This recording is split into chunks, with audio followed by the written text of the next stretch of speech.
Well, joining me live now is Dr. Kyung-wha Kang, the President and CEO of the Asia Society and the former Foreign Affairs Minister to South Korea. Thank you so much for taking the time to be with us. So South Korea's president has been removed from office after the Constitutional Court voted to uphold impeachment. Just to begin with, your reaction.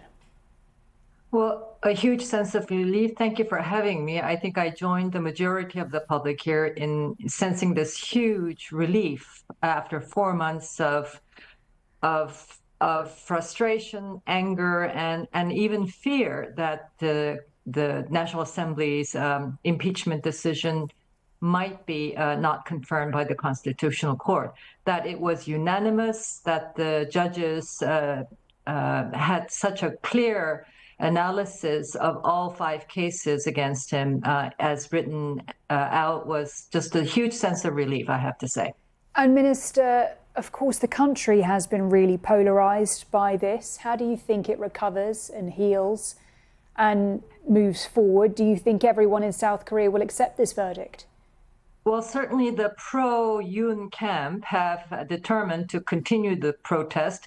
It's raining today, but I'm sure some of them will be out in the streets protesting against the Constitutional Court decision. So there will continue to be confusion and division.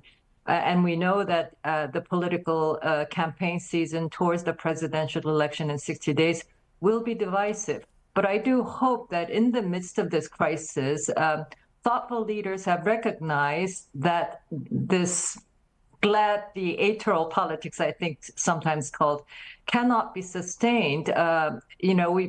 This has been a huge test of the resilience of our democratic institutions. This time we survived, but barely, I have to say. And so I hope going forward, the election season will be divisive.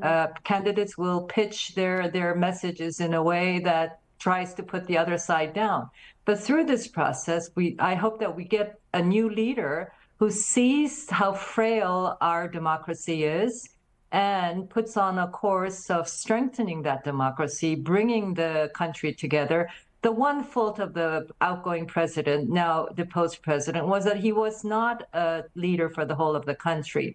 From the very first day, he catered only to his support base. And I thought that was just the wrong kind of leadership that the country needed, even from day one. So I do hope that the next presidency, we will have a leader who will see the crisis really has just been averted, and that he will be able to rally not just his supporters, but those who end up not voting for him towards a consolidation of our democratic institution, bringing people across the divide together, and perhaps even a reform of the Constitution, because the 5-year, one-term presidency, I think, is at the core of this divisiveness.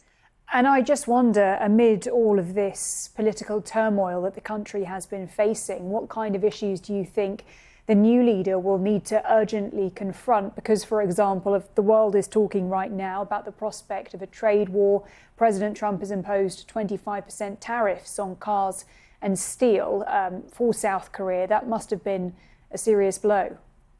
Yes, I think the tariff war is on, in fact. I think the South Korea's economy was already having a great deal of difficulty before the President Yoon declared martial law. For 4 months, it's been a downfall, a free fall for the economy, not just on the small and medium businesses here. But, I work in New York, and I sense that investors' interest in the country have just evaporated.